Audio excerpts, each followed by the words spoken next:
आज चाहिँ म करेलाको रेसिपी सिकाउन गइरहेको छु। यो चाहिँ आफ्नै बारीको करेला हो। बिहानभरि टिपेको। हेर्नु कति फलेको रहेछ हाम्रो बारीमा करेला। कसरी पकाउने कसरी खाने म देखाउँदैछु है त। यसरी काट्ने, पहिला पखालेर यसरी काटिसकेपछि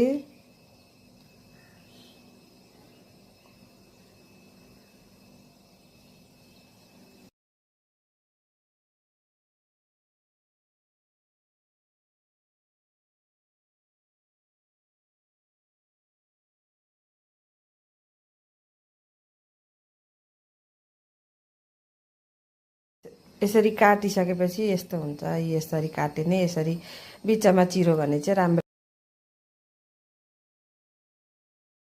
त्यसपछि प्याज खोर्सानी चटचट चटचट चट काट्ने।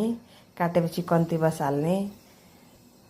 कन्ती बस हालेपछि तेल हाल्ने तोरीको, मस्टर्ड ओइल।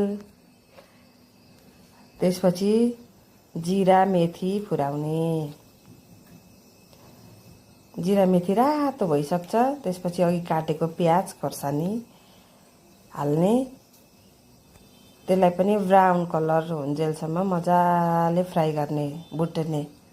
यस्तो हुन्छ यस्तो पार्ने। अनि त्यसपछि करेला हाल्ने।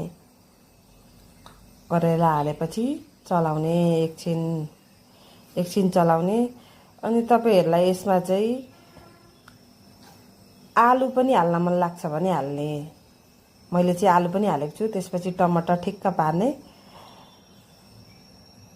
टमाटरलाई 2 फ्याक पार्ने। पारेपछि कोरेसोमा यसलाई कोर्नुपर्छ। यतिको भयो मेरो करेला चाहिँ। हेर्नु, कोरेसो थाल ठिक्क पारेर त्यो टमाटर चाहिँ त्यसमा स्वाई स्वाई स्वाई स्वाई स्वाई स्वाई स्वाई कोर्ने। कोरेको टमाटर चाहिँ त्यो सब्जीमा चाना बस्दैन है, यस्तो लेदो हुन्छ।